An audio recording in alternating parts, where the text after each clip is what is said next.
Breaking news చూస్తున్నాం. ఏపీలో చంద్రబాబు ప్రభుత్వం కొలువు తీరింది. 4వ ముఖ్యమంత్రిగా చంద్రబాబు ప్రమాణ స్వీకారం చేశారు.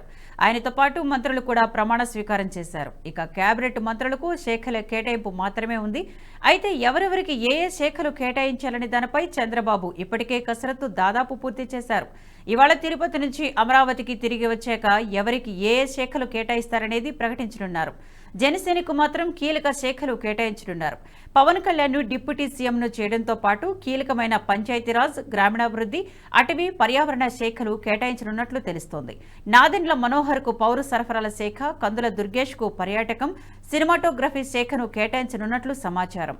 అయితే జనసేన అధినేత పవన్ కోరిక మేరకే గ్రామీణ నేపథ్యం ఉన్న శాఖను కేటాయిస్తున్నట్లు తెలుస్తోంది. ఇక నారా లోకేష్ కు కూడా కీలక శాఖను కేటాయించనున్నట్లు పార్టీ వర్గాలు చెబుతున్నాయి.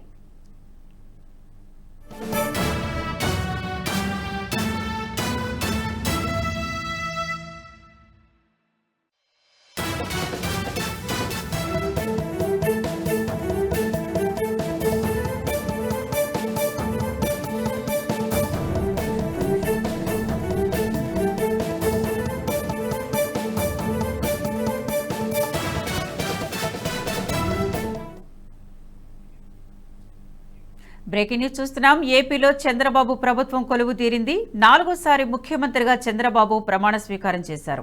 ఆయనతో పాటు మంత్రులు కూడా ప్రమాణ స్వీకారం చేశారు. ఇక కేబినెట్ మంత్రులకు శాఖల కేటాయింపు మాత్రమే ఉంది. అయితే ఎవరెవరికి ఏ శాఖలు కేటాయించాలనే దానిపై చంద్రబాబు ఇప్పటికే కసరత్తు దాదాపు పూర్తి చేశారు. ఇవాళ తిరుపతి నుంచి అమరావతికి తిరిగి వచ్చాక ఎవరెవరికి ఏ శాఖలు కేటాయిస్తారనేది ప్రకటించనున్నారు. జనసేనకు మాత్రం కీలక శాఖలు కేటాయించనున్నారు. ఇక ఇదే అంశానికి సంబంధించి మరింత సమాచారాన్ని మా ఎగ్జిక్యూటివ్ శివప్రసాద్ లైవ్ లో అందిస్తారు. శివప్రసాద్, చెప్పండి, ఎవరికి ఏ శాఖలు కేటాయించే అవకాశం ఉంది, అలాగే జనసేనకు కీలక శాఖలు కేటాయించే అవకాశం ఉన్నట్లు సమాచారం. దీనికి సంబంధించిన అప్డేట్స్ ఏంటి? మీరు చెప్పిన దాని ప్రకారం అయితే పవన్ కళ్యాణ్కి డిప్యూటీ సీఎంతో పాటు పంచాయతీరాజ్, గ్రామీణాభివృద్ధి ఈ రెండు కేటాయిస్తారు అనేది ఒక ప్రధానమైనటువంటి అంశం. అలాగే నాదెండ్ల మనోహర్కి చాలా కాలం పాటు ఉమ్మడి ఆంధ్రప్రదేశ్లో స్పీకర్గా వర్క్ చేసినటువంటి వ్యక్తి, చాలా కాలం పాటు రాజకీయాల్లో ఉన్నటువంటి వ్యక్తి, అనుభవజ్ఞుడు అనేటువంటి నాదెండ్ల మనోహర్కి పౌర సరఫరాల శాఖ కేటాయిస్తారని, అలాగే కందుల దుర్గేష్ ఇంకొక ఎమ్మెల్యేగా ఎన్నికైనటువంటి వ్యక్తి జనసేన పార్టీ నుంచి, రాజమండ్రి నుంచి ఎన్నికయ్యారు ఆయన ఎన్నికైనటువంటి దుర్గేష్కి సినిమాటోగ్రఫీ ఇస్తారు అని చెప్పి అనుకుంటున్నట్టుగా ఇప్పటివరకు బయటకు వచ్చినటువంటి మాటలు. కానీ ఈ శాఖల కేటాయింపు అనేది చాలా ప్రధానమైనటువంటి అంశం. ఎప్పుడు కూడా ఒక రాజ్యంలో అంటే ఒక ప్రభుత్వంలో అధికారం చక్కగా కొనసాగాలి అంటే ఏ వ్యక్తికి ఏ శాఖ ఖచ్చితంగా కేటాయిస్తే దాని యొక్క ఫలితం కరెక్ట్గా ప్రజలకు అందుతుంది అనేది చాలా చాలా ప్రధానమైనటువంటి అంశం. అనేకమైనటువంటి కీలక శాఖలు అంటే ముఖ్యంగా శాఖల పరంగా కనుక చూసినట్లయితే ముఖ్యమంత్రితో తర్వాత హోంమంత్రి, ఫైనాన్స్ ఈ రెండు కూడా చాలా ప్రధానమైనటువంటి శాఖలు. ఈ రెండు శాఖలు కూడా తెలుగుదేశం పార్టీ వద్దే ఉండే అవకాశం ఎక్కువగా కనిపిస్తుంది. వంగలపూడి అనిత ఎవరైతే తెలుగుదేశం పార్టీ మహిళా విభాగం అధ్యక్షురాలుగా ఉన్నారో, చాలా కాలం నుంచి చాలా తీవ్రంగా వైఎస్ఆర్సీపీతో మాటకి మాట చెబుతూ పోటీ పడుతూ ప్రతిదానికి తెలుగుదేశం పార్టీ చేస్తున్నటువంటి మంచి కార్యక్రమాలు కానీ, తెలుగుదేశం పార్టీ అధికారంలోకి వస్తే ఏం చేస్తుంది అనేటటువంటిది కానీ చాలా విస్పష్టంగా, చాలా క్రిస్టల్ క్లియర్గా చెబుతూ వచ్చినటువంటి వ్యక్తి వంగలపూడి అనిత. గతంలో కూడా ఎమ్మెల్యేగా పనిచేసినటువంటి అనుభవం ఆవిడకి ఉంది.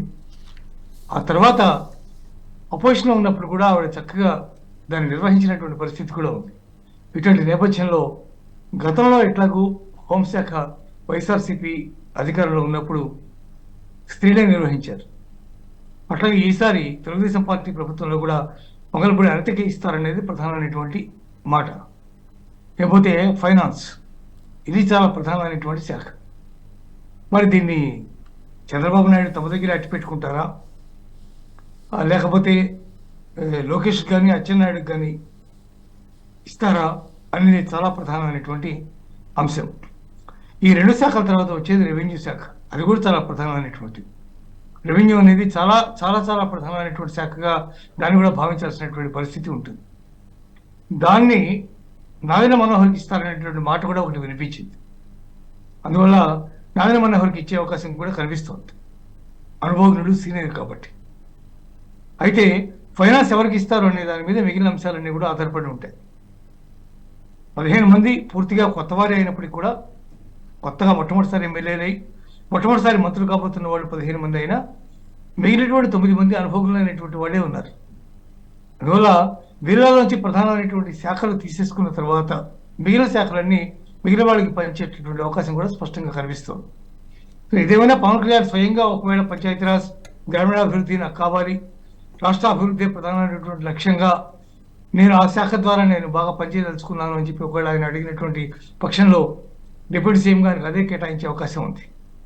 అలాగే పౌర సరఫరాలు కూడా ప్రధానమైన శాఖ. ఏ శాఖని మనం తక్కువగా చూడలేము, అన్ని శాఖలు ప్రధానమైనవి. కానీ ముఖ్యంగా ముఖ్యమంత్రి తర్వాత వచ్చేవి హోమ్, అట్లాగే ఫైనాన్స్, రెవెన్యూ, ఈ 3 కూడా చాలా కీలకమైనటువంటి శాఖలు. అందువల్ల వీటిని ఎవరికి కేటాయిస్తారు అనేది ప్రధానమైనటువంటి అంశం. ఆ పై 2 కూడా ఫైనాన్స్ అండ్ హోమ్ 2 కూడా తెలుగుదేశం పార్టీకి వెళ్ళే అవకాశమే కనిపిస్తుంది. మిగిలిన వాటిలో మీరు చెప్పినట్టుగా కందులు దుర్గేష్ ఎట్లాగూ ఆయన సినిమాటోగ్రఫీ అంటే ఆయనకి ప్రత్యేకమైనటువంటి అభిమానం, ఇంట్రెస్ట్ అవన్నీ కూడా ఉన్నాయి. సినిమా రంగంతో మంచి సత్సంబంధాలు కూడా ఉన్నాయి ఆయనకి. కాబట్టి ఆయనకి ఆ శాఖ కేటాయించే అవకాశం స్పష్టంగా ఉంది. మీరు కాకపోతే నారాయణ మనోహర్కి ఏం కేటాయిస్తారు అనేది ఇంకా సస్పెన్స్ కొనసాగుతూ ఉంది. ఇవాళ మధ్యాహ్నానికి చంద్రబాబు నాయుడు చేరుకున్న తర్వాత తిరుపతి నుంచి గన్నవరం దిగి ఇంటికి వెళ్ళిన తర్వాత దీనికి సంబంధించినటువంటి డీటెయిల్స్ అనౌన్స్ చేసే అవకాశం కనిపిస్తోంది. ఏదేమైనా ఈసారి ప్రభుత్వం చాలా కఠినమైనటువంటి సవాళ్ళను ఎదుర్కొంటోంది కాబట్టి ఇంత ఘన విజయం సాధించిన తర్వాత దాన్ని నిలబెట్టుకునే దిశగానే తెలుగుదేశం పార్టీ ప్రయత్నం చేసే అవకాశం ఉంది. ముఖ్యంగా ప్రధానంగా వాళ్ళు ఇచ్చినటువంటి స్టేట్మెంట్స్ కనుక మనం చూసినట్టయితే ఎవరితోనూ ఎటువంటి వివాదాలు వద్దు, మన కక్ష సాధింపు చర్యలకు పూనుకోబోవట్లేదు, రాష్ట్రాన్ని ముందుకు తీసుకెళ్ళటం ఎట్లాగా అనేది మన ప్రధానమైనటువంటి అంశంగా ముందుకు సాగుదాం అనేటటువంటి మాట అటు చంద్రబాబు కానీ, ఇటు పవన్ కళ్యాణ్ కానీ, లేదా ఇటువైపు బీజేపీ తరఫు నుంచి కానీ అందరి నోట అదే మాట వినిపిస్తున్నటువంటి నేపథ్యంలో ఖచ్చితంగా రాష్ట్రాన్ని పురోభివృద్ధి దిశగా నడిపించేటటువంటి బాటలోనే తెలుగుదేశం ప్రభుత్వం కానీ అదే కూటమి ప్రభుత్వం నడుస్తుంది అని మనం భావించవచ్చు. అందువల్ల ఎవరైతే సమర్థులు ఉంటారో వాళ్ళకే కీలక శాఖలు కేటాయించే అవకాశం స్పష్టంగా కనిపిస్తుంది. విద్య శాఖల కేటాయింపులు ఏదైనా అసంతృప్తి ఉండే అవకాశం ఉందా? అసంతృప్తి అనేది ఎక్కడైనా ఉండి తీరుతుంది. ఎప్పటికీ ప్రతి వాళ్ళకి ప్రతిదీ పెద్దదే కావాలని ప్రతి వాళ్ళు కోరుకుంటారు. సమర్థత ఉన్నవాళ్ళు చాలా మంది ఉండొచ్చు. పయ్యావుల కేశవ్, ఉరవకొండ నుంచి పయ్యావుల కేశవ్ గెలిచారు టీడీపీ తరఫున. చాలా కాలం నుంచి నిరీక్షిస్తున్నటువంటి వ్యక్తి, ఎన్టీఆర్ కాలం నుంచి ఉన్నటువంటి వ్యక్తి, చంద్రబాబుకి ఎంతో అండదండలుగా ఉన్నటువంటి వ్యక్తి. కానీ ఏనాడు ఆయన మంత్రివర్గంలో ఆయనకు చోటు దక్కలేదు ఇంతవరకు. అట్లాంటి వ్యక్తికి ఇప్పుడు మంత్రివర్గంలో స్థానం లభించింది, సీనియర్ మోస్ట్ అతను కూడా. కానీ అతన్ని తీసుకెళ్ళి ఉన్నటువంటి ఒక పెద్ద శాఖ కేటాయించడం అనేది వెంటనే కుదురుతుందా కుదరదా అనేది ఆలోచించుకోవాల్సినటువంటి అంశం. అంటే బీజేపీ నుంచి సత్యకుమార్ గెలిచారు. సత్యకుమార్కి ఏ శాఖ ఇస్తే బాగుంటుంది? కొత్తగా గెలిచిన వాళ్ళు 15 మంది ఉన్నారు. 15 మందిలో ఎవరెవరికి ఎట్లాంటి శాఖలు ఇస్తే చేయగలరు, వాళ్ళ సమర్థతలు ఏంటి అనే అంశాలు కూడా ఇక్కడ ప్రధానంగా తీసుకోవాల్సినటువంటి అవసరం ఉంది. అవన్నీ చూసిన తర్వాతనే శాఖల కేటాయింపు జరుగుతుంది. అందువల్ల అసంతృప్తి అనేది డెఫినెట్గా ప్రతి ఒక్కరికి ఉంటుంది. కానీ నేరుగా మంత్రి అవ్వడమే గొప్ప విషయం. 175 మంది ఎమ్మెల్యేలు ఎన్నికైతే 11 మంది విపక్షానికి పోతే మిగిలినటువంటి 124 మందిలో 124 మంది ఎమ్మెల్యేలలో ఎంతమందికి మంత్రి పదవులు ఇవ్వగలరు? కాబట్టి మంత్రి పదవికి ఎన్నికవడమే చాలా గొప్ప విషయంగా భావించాలి. అందులో నాకు ఇట్లాంటి శాఖ కేటాయించారు, అట్లాంటి శాఖ కేటాయించారు అనుకుంటే ప్రభుత్వం మనకు తరగదు, అనుకున్నటువంటి లక్ష్యాలు నెరవేరవు. కాబట్టి త్యాగాలకి సిద్ధమయ్యే ఈసారి ప్రభుత్వం ముందుకెళ్లాల్సినటువంటి పరిస్థితి ఉంది. అందువల్ల ఖచ్చితంగా అసంతృప్తి అనేది ఉంటుందని నేను అనుకోవట్లేదు. లోపల ప్రతి ఒక్క వ్యక్తికి నేను ఆ మంత్రి అయితే బాగుండు, ఈ మంత్రి అయితే బాగుండు అని అనిపిస్తుంది. కానీ అవన్నీ సాధ్యం కాని పరిస్థితులు ఉన్నప్పుడు ఇచ్చిన దాంతో సరిపెట్టుకోవడం అనేదే ప్రధానమైనటువంటి అంశం.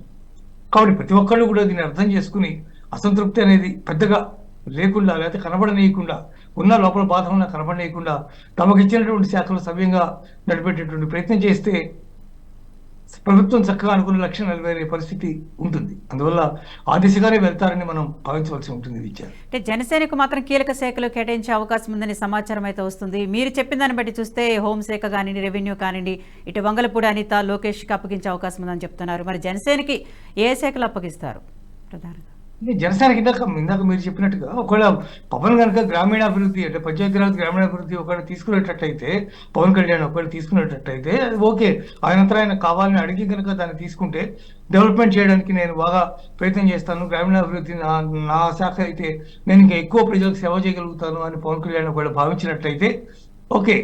ఒకవేళ అలా కాని పక్షంలో ఈ ప్రధానమైనటువంటి శాఖలకు సంబంధించి కొంత వివాదం జరిగేటటువంటి అవకాశం ఉంది న్యాచురల్. పవన్ కళ్యాణ్ సాధారణంగా ఒక అంటే అనుభవజ్ఞుడైనటువంటి ఒక గొప్ప నాయకుడిగా ఇప్పటి వరకు పెద్ద పేరు తెచ్చుకున్నటువంటి వ్యక్తి కాదు. కానీ ఆవేశపరుడు, ప్రజలకి మంచి జరగాలని కోరుకునేటటువంటి వాడు, రాష్ట్రం బాగుండాలని కోరుకున్నటువంటి వాడు. ఈ కూటమి ప్రధానంగా ఇదంతా నెరవేరడానికి, ఇదంతా జరగడానికి ప్రధానమైనటువంటి కారణమైనటువంటి వాడు పవన్ కళ్యాణ్. డెఫినెట్గా అతని పట్టుదల కనుక లేకపోతే ఇదంతా జరిగి ఉండేది కాదు నిజానికి. అట్లాంటి పరిస్థితుల్లో పవన్ కళ్యాణ్ని గౌరవించవలసినటువంటి అవసరం డెఫినెట్గా ఉంది. అయితే ఆయన అభిప్రాయం మేరకు ఆయన ఏది ఇష్టమో ఆయన ఏం చేయదలుచుకుంటారో అది ఆయన అనుకూలంగా ఆయన కనుక తీసుకునే ఉండుంటే ఓకే. కాని పక్షంలో ఆయనకు ఒక ప్రధానమైనటువంటి శాఖ ఆయన కేటాయించాల్సినటువంటి పరిస్థితి ఉంటుంది. ఎట్లాగో డిప్యూటీ సీఎం ఇచ్చాం కాబట్టి ఆయనకి మళ్ళీ ఇంకా శాఖల్లో కూడా ఇంకా ప్రాధాన్యత ఎందుకు, డిప్యూటీ సీఎం ఇచ్చేసాం కదా ఆయనకి అనేటువంటి అభిప్రాయం కూడా రావచ్చు.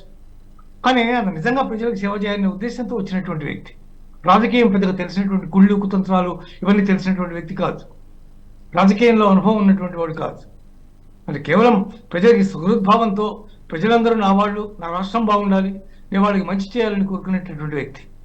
కాబట్టి ఒకటి ఆయన ఆప్ చేస్తే ఆయనకు అదే ఇస్తారు, అందులో ఆశ్చర్యం ఏం లేదు. కానీ అది ఆప్ చేయకపోతే ఏం చేస్తారు అనేది చూడవలసినటువంటి అవసరం ఉంది. అంటే ఆయనకి ఎంత ఐఏఎస్ అధికారులు, పక్కన ఉండే బ్యూరోక్రాట్స్ ఎంత చక్కటి అనుభవజ్ఞులై ఉండి ఎంత చక్కగా ఆయనకు అన్ని చెప్పినప్పటికీ కూడా కేవలం వాళ్ళ మీద ఆధారపడి నిర్ణయాలు తీసుకునే పరిస్థితి ఉండకూడదు.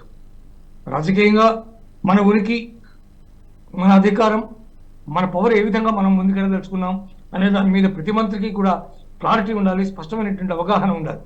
అలా లేకుండా వాళ్ళ మీద ఆధారపడితే వాళ్ళు తప్పుదో పట్టించే అవకాశాలు కూడా ఉంటాయి కొన్ని సందర్భాలు. అంటే కావాలి తప్పుదో పట్టించకపోవచ్చు, వాళ్ళ అభిప్రాయాలన్నింటినీ మంత్రుల మీద రుద్దేటటువంటి అవకాశం ఉంటుంది. దాన్ని అవాయిడ్ చేయాలంటే మంత్రికి స్వయంగా దాని మీద పూర్తి స్థాయి అవగాహన ఉండాలి. ముందు చట్టం ఎలా ఉంది, ధర్మం ఎలా ఉంది, ఈ రెండు కూడా పరిగణలోకి తీసుకోవాలి. చట్టం వేరు, ధర్మం వేరు కదా, ఆ రెండింటినీ ఎలా అనుసంధానం చేయాలని చూడాల్సినటువంటి అవసరం ఉంటుంది. అటువంటి అనుభవం ఉన్నటువంటి వ్యక్తి మాత్రమే వాటిని బాగా డీల్ చేయగలుగుతారు. అంటే పవన్ డీల్ చేయలేరని కాదు నా ఉద్దేశం. కానీ ఆయన రాజకీయం పెద్దగా తెలిసినటువంటి వ్యక్తి కాదు కాబట్టి ఆయనకు అవగాహన ఉండేటటువంటి, లేదా అవగాహన ఏర్పరచుకోవచ్చు, అదేం పెద్ద బ్రహ్మ విజయమి కాదు. కానీ అవగాహన ఏర్పరచుకోవాలి దాని మీద, అప్పుడే ఆయన ఇంకా బెటర్గా పెర్ఫామ్ చేయగలరు. కాబట్టి ఆయన ఏమి ఆప్ చేస్తారనేది బహుశా చూడాలి. ఇప్పటికీ ముఖ్యమంత్రికి ఆల్రెడీ ఇప్పటికే చెప్పి ఉండేటటువంటి అవకాశం ఉంది తను ఏం నిర్వహించాలి అనుకుంటున్నది. రకరకాల పేర్లు వస్తున్నాయి, రెవెన్యూ కూడా వస్తుంది, పవన్ కళ్యాణ్కి అప్పు చెప్తారు అని. అట్లాగే అందువల్ల ఇవన్నీ కూడా డిఫరెంట్ యాంగిల్స్ నుంచి బయటకు వస్తున్నాయి వార్తలు. ఇవేమీ అన్ని నిజాలు కాకపోవచ్చు. బయటకు వచ్చేసరికి శాఖల యొక్క కేటాయింపులో మార్పు జరగచ్చు, తేడా వచ్చి ఉండవచ్చు, చెప్పలేదు.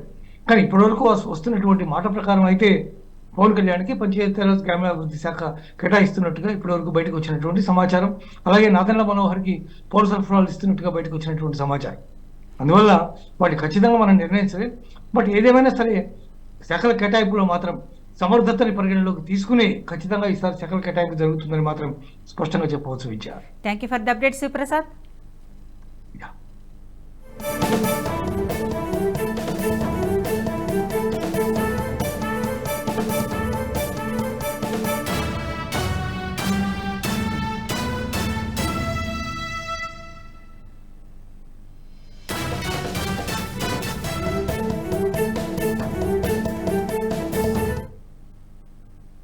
ఈ వీడియో మీకు నచ్చినట్టయితే లైక్ చేయండి, 10 మందికి షేర్ చేయండి. అలాగే కామెంట్ల రూపంలో మీ అభిప్రాయాలను మాతో పంచుకోండి. Nationalist hub group of channels ను సబ్స్క్రైబ్ చేసుకుని తెలుగునాట జాతీయవాద జర్నలిజాన్ని ప్రోత్సహించండి. ఈ వీడియో కింద ఉన్న బెల్ ఐకాన్ పై క్లిక్ చేయడం మర్చిపోవద్దు.